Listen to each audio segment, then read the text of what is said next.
Buen día y bienvenidos nuevamente al canal de YouTube de Mario Ardón Mejía. Hoy, como en videos anteriores, vamos a estar discutiendo sobre un tema que creemos que es de relevancia para nuestro público. Y el día de hoy el tema es referente a un señor de origen colombiano llamado Germán Arciniegas. Es alguien que podemos decir que encarna muy bien el siglo XX, ya que curiosamente nació en el año de 1900 y murió a finales de 1999. Eh, ¿Quién es Germán Arciniega, don Mario, y por qué estamos hablando dedicándole un video el día de hoy? Germán Arciniegas es un abogado, como tú decías, un abogado, un diplomático y un historiador de larga data y de cuidadosos detalles sobre América y sobre el Caribe. El Caribe en su sentido más definido. Podríamos hablar que hay un Caribe biofísico, que es de donde drenan las aguas hacia el Caribe, desde el territorio de tierra firme hacia el Caribe. Hay un Caribe cultural que es un poco más amplio que el Caribe biofísico. Hay un Caribe económico y hay un Caribe moderno que está integrado a un espacio todavía mucho más amplio.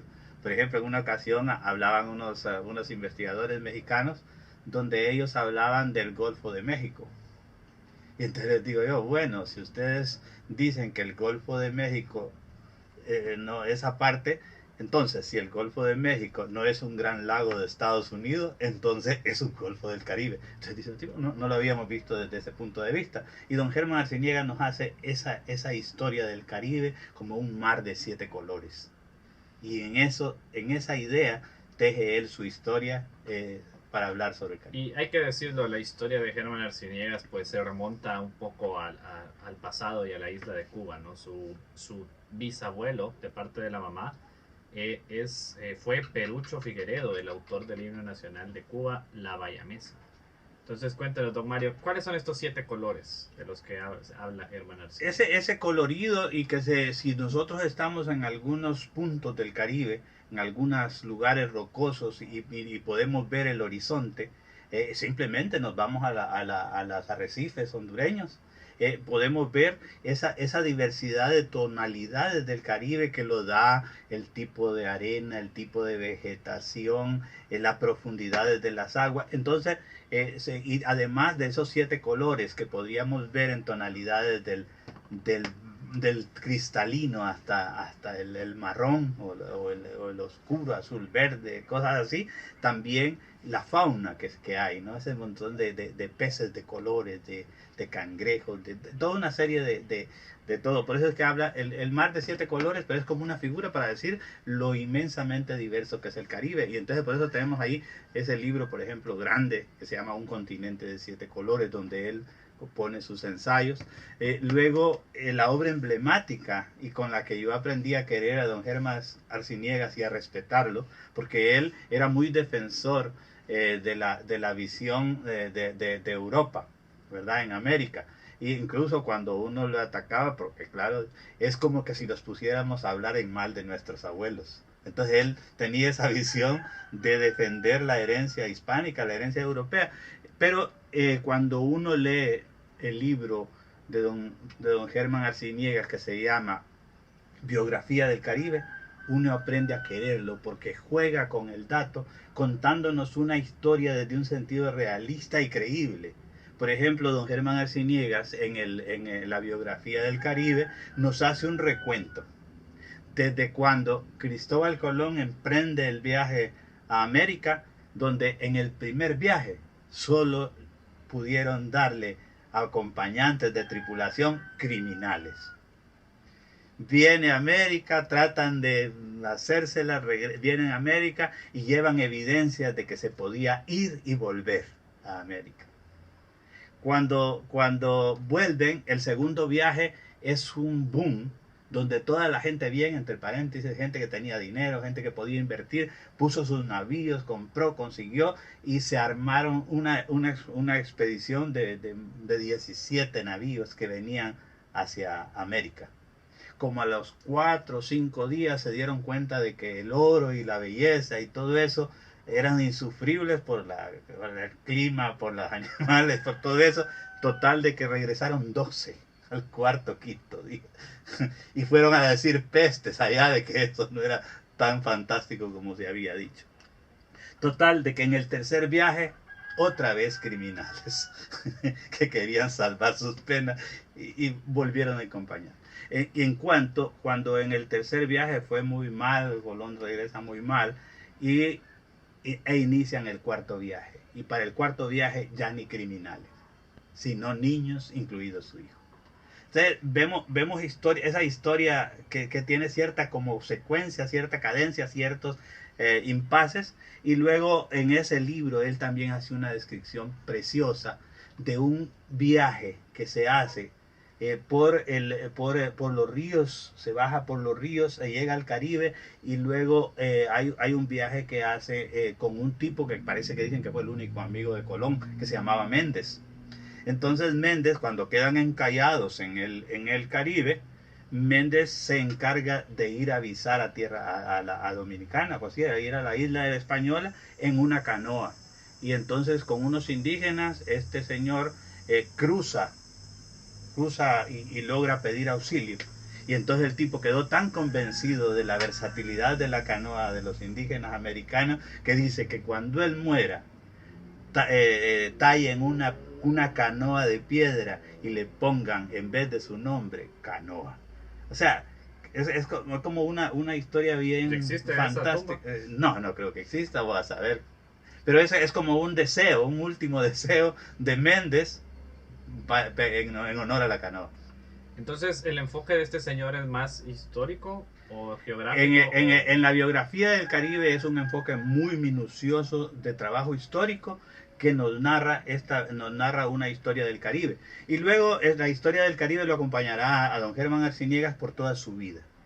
Porque ¿qué pasa? Que él siguió escribiendo artículos desde 1942 o 45, que publica Biografía del Caribe, siguió escribiendo artículos y todavía antes de su muerte escribe un tomo que se llama Una nueva visión del Caribe, donde ya nos cuenta hasta los antecedentes del Carnaval de Río de Janeiro en islas del Caribe. Y entonces nos va contando ese Caribe que él logra plasmar y que nos ayuda a ver la riqueza del Caribe como un crisol de biodiversidades, de cultura, de naturaleza, de intercambio de plantas y animales a lo largo de la historia del Caribe, como un Caribe vivo, y que es un Caribe tanto o más diverso que el mismo Mediterráneo. Porque para mí el Caribe es como un hermano gemelo del Mediterráneo y se presta para hacer estudios en ese sentido. Y bueno, también hay que decir que Germán Arciniegas fue muy activo en la política. Él fue ministro de Educación por varias ocasiones en Colombia, fue embajador en otras naciones, incluso fue catedrático en una universidad de Estados Unidos y desde ahí pues fue vocal sobre la época de las dictaduras en América Latina. Pero regreso a lo del ministro de Educación y a lo que hablan de Germán Arciniegas como una propuesta. ¿Cuál es esa propuesta de Germán Arciniegas para la cultura del Caribe y para los pueblos del Caribe? La propuesta de Germán Arciniegas es cómo podemos fundamentar nuestra base cultural actual y futura en el conocimiento verdadero de una América mágica. Incluso tiene libros que llama América Mágica, por ejemplo. Este libro es América Mágica y dice Los hombres y los meses. O sea, donde cada relato va, o tiene otro libro que se llama América Mágica 2, las mujeres y las horas. O sea, que va ligando a los pueblos y que es fantástico, porque es una propuesta de mundo, ¿no? Las cosas del pueblo. Entonces yo creo que don Germán Arciniegas está también dentro de una tradición de futuro, que es que los americanos, si queremos ser verdaderamente originales, nuestra verdadera creatividad debe partir de una base cultural americana que nos permita ser originales frente al mundo, porque América Latina tiene la ventaja, por ejemplo, de poder compartir la herencia griego-romana y la herencia maya, azteca, inca, caribeña, y fundirlas juntas, cosa que no pueden hacer los europeos, por ejemplo. Muy interesante. Y bueno, ya para terminar, una última anécdota curiosa es que Germán Arciniegas fue declarado el presidente para el quinto centenario, pero eventualmente se le quitó el cargo y la entonces primera dama de Colombia, Ana Milena Muñoz de Gaviria, fue quien se autoproclamó presidente en sustitución de Germán Arciniegas. Sí, porque es que él entró en una polémica. Por eso se llama Germán Arciniegas polémico. Porque era tan fino y también estaba más del lado europeo, y nosotros como americanos había otra propuesta, que era que no había mucho que celebrar. Había que conmemorar el hecho porque sí nos había entrado al mundo, a la globalización, pero que había hecho esto. Y además es que Germán Arciniegas era un tipo crítico, profundo, y rascaba donde pica. Por ejemplo, en este estudio hay un estudio de Germán Arciniegas donde cuenta él, con argumentos, de cómo el embajador de Colombia en una reunión internacional presenta todo como la economía del mundo, y luego el Che Guevara lo presenta todo como la economía del mundo, y los dos embajadores dijeron lo mismo. Pero el Che Guevara acababa de tener la revolución y ya sabía manejar el escenario. Entonces el Che Guevara dicen que salió por en medio de la platea así, pasó bajo eternos aplausos y fue a dar su discurso. Pero los dos discursos eran paralelos, eran similares, pero claro, el que se llevó la gloria fue el Che Guevara, y entonces él estaba ardido por eso. Entonces era un tipo que decía, que se enfrentaba, y que era confiable en el sentido de que uno sabía lo que don Germán estaba pensando, pero siempre tenía argumentos honestos. Y ya para terminar, ¿cuál cree que es el mejor libro para empezar a leer Germán Arciniegas? ¿La biografía del Caribe? Biografía del Caribe, luego de Biografía del Caribe, una nueva visión del Caribe para tener como una trayectoria, una secuencia histórica, y luego un continente de 7 colores, que es como el que nos hace hacer querer más América, porque ahí es donde él logra juntar casi toda una gama de propuestas sobre el valor de la diversidad americana. Entonces por ahí yo lo miraría, de ahí tiene cosas específicas como esta de la cultura del pueblo. Yo creo que ese es una de sus valores, que además de la historia, él tiene un arraigo en la cultura popular. Por ejemplo, hay un análisis en el segundo tomo de Una nueva visión del Caribe, donde analiza el texto de una cumbia colombiana que está expresado y sintetizado en un dibujo de una cultura de un pintor popular colombiano, donde si uno lee el poema y va viendo el dibujo, va viendo cómo en una sola gráfica el pintor popular colombiano recrea la cumbia. Entonces, ese respeto por el dato auténtico, no importa de dónde provenga, pero que sea el dato auténtico desde las raíces de la cultura popular para llegar a ser una cultura universal. ¿Y el Caribe hondureño aparece en su...? El Caribe, él no, habla del Caribe en general, no hay la parte más colombiana, cubana, dominicana.